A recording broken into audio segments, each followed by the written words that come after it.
Oke, bismillahirrahmanirrahim. Assalamualaikum warahmatullahi taala wabarakatuh. Halo kawan-kawan semua, benar-benar Anda berada kembali lagi mencoba bisa berbagi aril bagi gitu.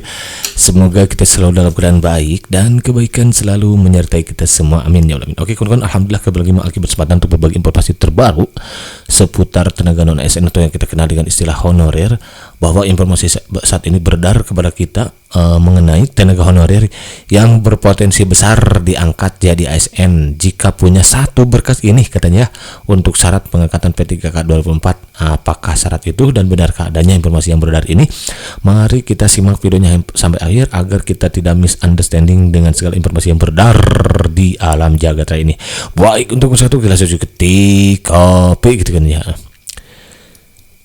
Namun sebelum jauh ke sana, Mak coba akan menyapa dulu beberapa sahabat kita yang sudah merelakan dirinya untuk meninggalkan pesannya di kolom komentar terhadap beberapa video Mak dengan judul ini Men4 RB sebut tenaga non ASN honorer dengan masa kerja dan usia segini berpotensi diangkat P3K 2024. Pertama ini ada datang, sebetulnya sudah ada yang dibahas ya pada pertemuan sebelumnya, tapi ada beberapa yang baru muncul nih. Di antaranya dari Bang Purmanto yang, halo Bang Purmanto, salam kenal dari Mak ya. Amin, amin, Allahumma amin. Mudah-mudahan ya Allah, semoga kami yang usia lanjut dan masa kerja lama benar-benar mendapat keadilan dari Allah SWT, baik itu GTT dan PTT-nya. Amin, amin, ya Rabbal Alamin, amin. Ya, bagus ya. Sebentar waktu kita positif tinggal aja dulu ya, Burmanto. Mudah-mudahan memang nanti di PP turunan manajemen ASN ada ya, yang sekarang akan diluncurkan pada bulan April ya, direncanakannya. Itu memuat bagaimana ada prioritas ya, prioritas ASN yang akan diutamakan untuk menjadi ASN P3K tahun 2024 ini. Yang direncanakannya ada masa kerja, kemudian usia dan lain sebagainya. Kita doakan saja mudah-mudahan niat baik pemerintah berjalan dengan lancar gitu ya. Dan jangan lupa maksimalkan dengan doa. Semoga Bang Purwanto lolos dari menjadi ASN P3K tahun 2024 ini. Amin, amin. Oke, next. Berikutnya ada dari Bang Randy Saputra, intinya yang bisa masuk database BKN apalah kami yang belasan tahun mengabdi tapi nggak didaftar, justru yang masuk yang baru beberapa tahun nggak adi. Kalau sudah beberapa tahun ada kemungkinan harusnya ini masuk Bang Randy ya, masuk pendataan database BKN, kecuali kalau pekerjaannya kemarin terputus-putus. Kalau terputus-putus memang berat sekali kemarin gitu. Jadi kuncinya yang kemarin pendataan itu harus bekerja secara terus-menerus dan tidak pernah berhenti. Nah, untuk kasus Bang Randy, Maki kurang paham ini bagaimana. Kalau misalkan ada yang mau disisikan, silakan pesannya untuk diperjelas lagi di kolom komentar ya. Nanti kalau udah kemungkinan Maki akan coba bahasnya ya. Oke, next. Berikutnya dari PAG89 Satpam CS supir gimana lah. Kuncinya sih satu sebetulnya Bang ya. Kuncinya satu apa? Database ya, mau apapun profesinya, mau ada di bagian mana, di lingkungan mana, mau Kementerian Pendidikan, kemudian kesehatan, teknis dan lain sebagainya, kalau sudah masuk dalam database BKN yang tahun 2022 itu, maka besar kemungkinan akan ditutaskan jadi ASN P3K baik itu full time maupun part time tahun 2004 ini gitu. Kuncinya di sini nih Bang. Lanjut. Dari Bang Tab Samsung, wih Bang Tab Samsung, halo Bang, salam kenal mereka ya. Cuma channel ini yang bikin lega dan tenang infonya. Terima kasih Bang ya. Oke, ini channel sambil berdakwah ya Bang, keren, amin amin, semua ada waktunya, gitu betul ya, good job.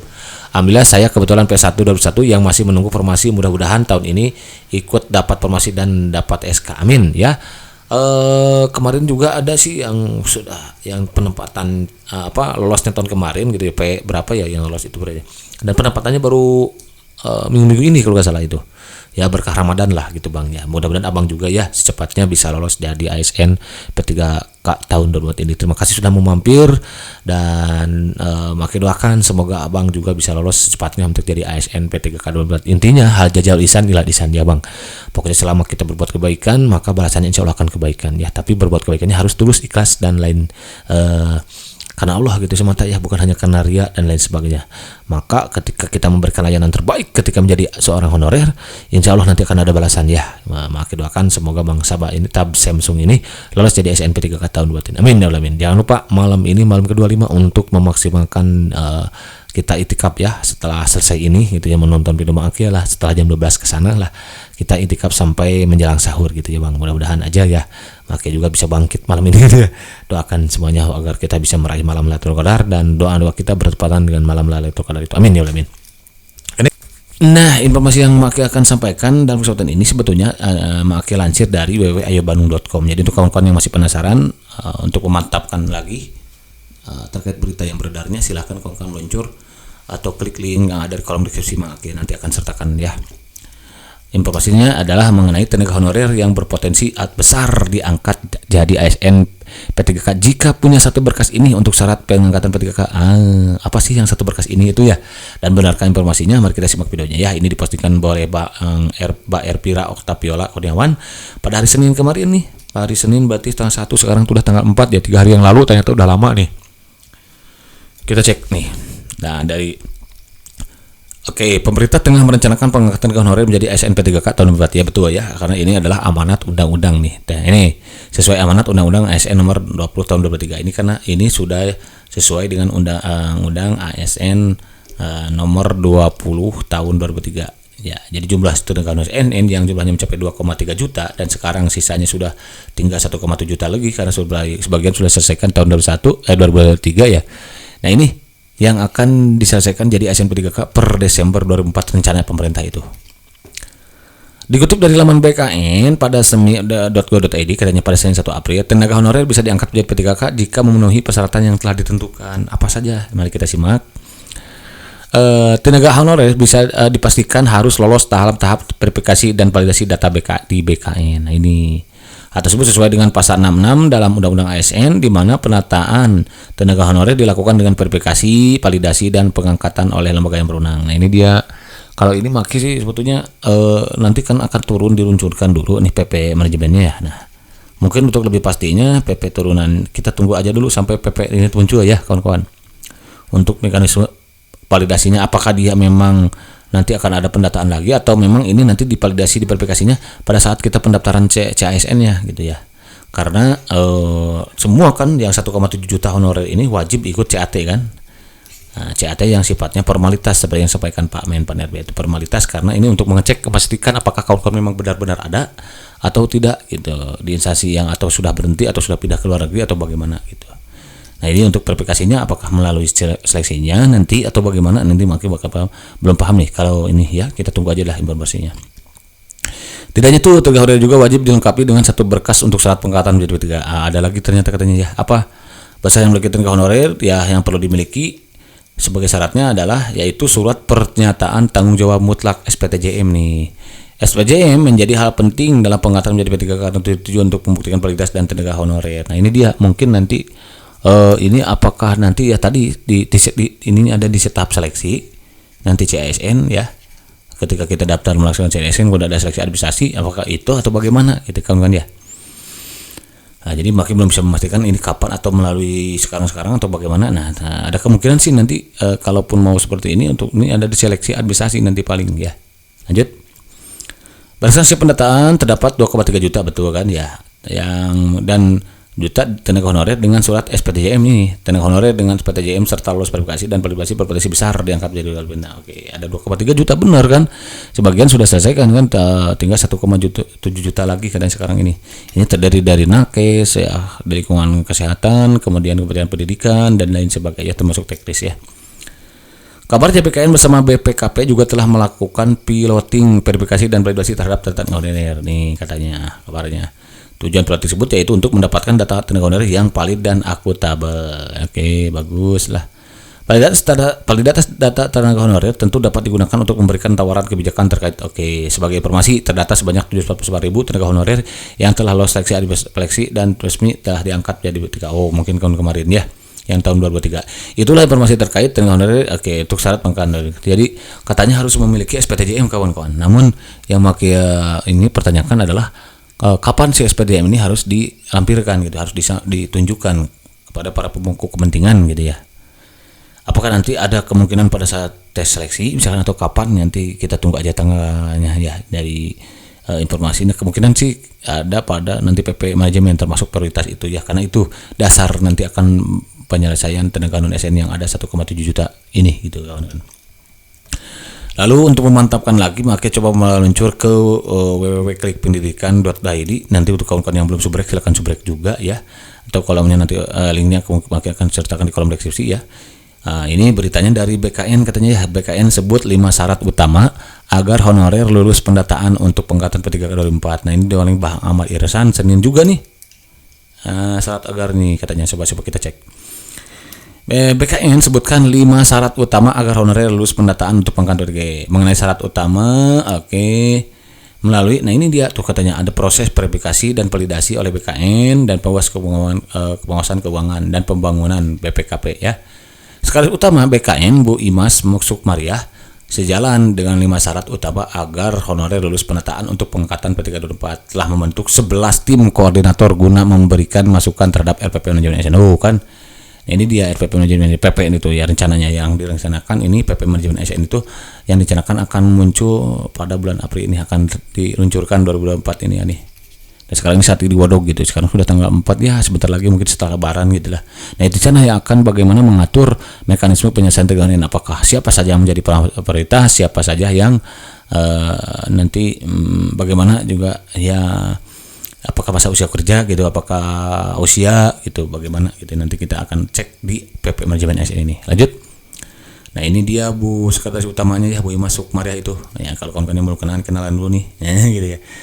Oke, nih telah membentuk 19 tim BKN secara metodologis menyusun substansi yang terkait dengan teknis manajemen ASN dengan tetap mempertimbangkan tuntutan kondisi perkembangan zaman. Kata sekretaris utama BKN Imas Sukmariah dikutip klik pendidikan dari BKN.id 28 Desember 2020. Wah, udah lama berarti ternyata ini ya.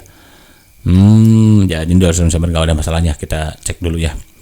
Jadi berdasarkan pernyataan sekretaris utama BKN, pemerintah serasa dalam penataan dengan honorer dalam proses pengangkatan menjadi P3K. Perlu diketahui bahwa pemerintah melalui BKN dan BKN akan memproses honorer tahun ASN menjadi P3K melalui itu ada verifikasi dan validasi ini apa kapan, bagaimana ini, maka perlu paham itu ya.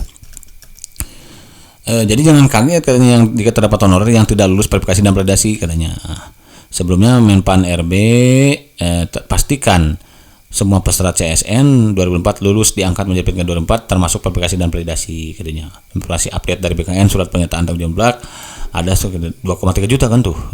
Ini sudah diakui berarti ya. Sudah memiliki SPJM dengan total non ASN yang lolos seleksi dan telah diangkat sebanyak ini, betul kan? Makanya sisanya kan sekarang tinggal 1,7 lagi sekitar itu. Berikut 5 syarat utama agar honorer lulus pendataan untuk pengangkatan P3K 2004 dilansir dari BKK ini. 1.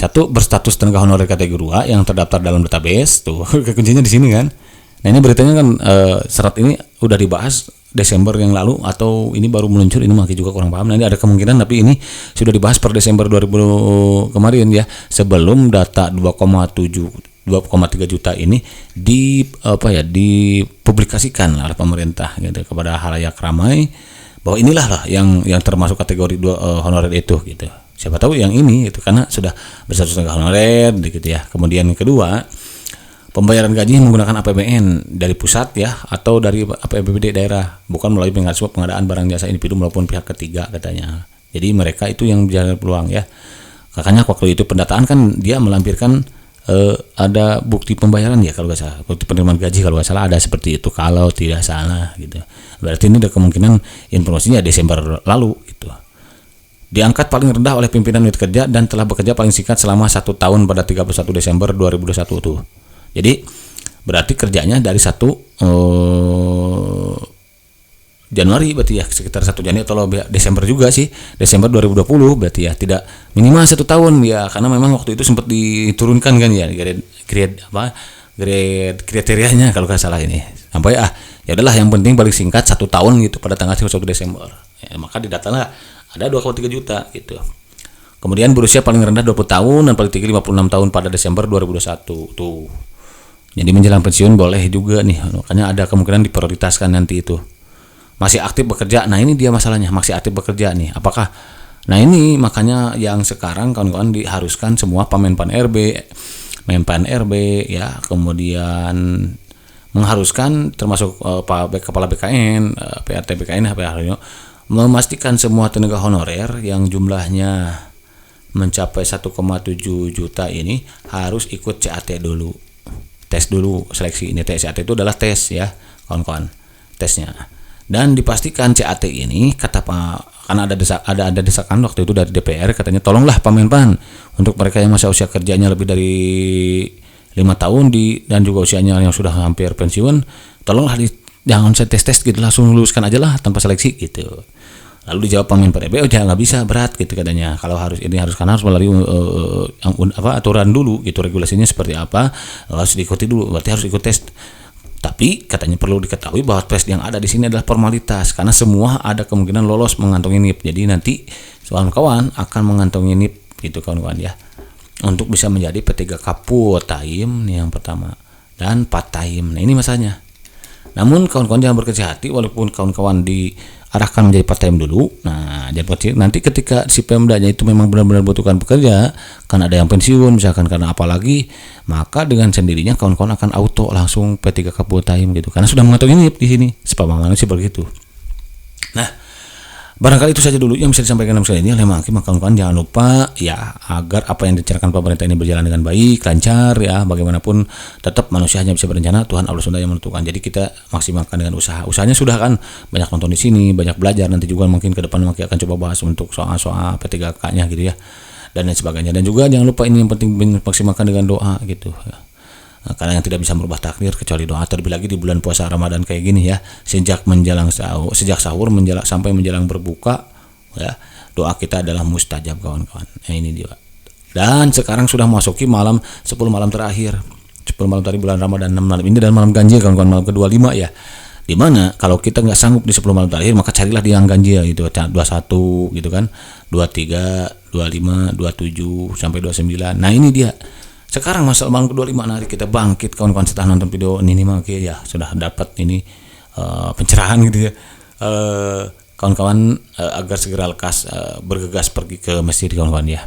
Ambil wudu lalu standby di masjid, berdoa kepada Allah agar dimudahkan segala urusannya, agar diluaskan rezekinya gitu ya. Termasuk makin ya Allah misalkan tolong mudahkan segala urusan saya, luaskan rezekinya, sehatkan saya misalkan dan lain sebagainya. Karena kawan juga perlu sehat. Buat apa nanti bisa ikut pada saat pelaksanaan tapi tidak sehat gitu kan dia, nggak bisa ikut CAT-nya, sementara CAT itu menentukan gitu kan nanti ke depannya bagaimana gitu, harus ikut CAT gitu kan ya. Itu berdoa, atasi dengan doa biar nanti terlalu diberikan kesehatan gitu dan keberhasilan. Nah terus pokoknya setelah ini Mang Hakim menyeru kawan-kawan untuk selalu segera bergegas ambil wudu lalu pergi ke masjid dan perbanyak baca Allahumma innaka afuwun tuhibbul afwa fa'fu, lalu banyakin doa ya Allah jadikan misalkan jadi ASN P3K tahun 24 ini ya gitu, ridhoi restoi dan lain sebagainya. Silahkan kawan-kawan maksimalkan, harus berdoa karena ud'uni astajib lakum ya, berdoalah niscaya insyaallah akan kukabulkan katanya seperti Allah ya, seperti itu kata ya di dalam surat apa itu ya, makin lupa lagi. Nah itu saja barangkali kawan-kawan yang bisa makin sampaikan pada saat ini, mudah-mudahan bermanfaat. Thank you for listening. See you next special video.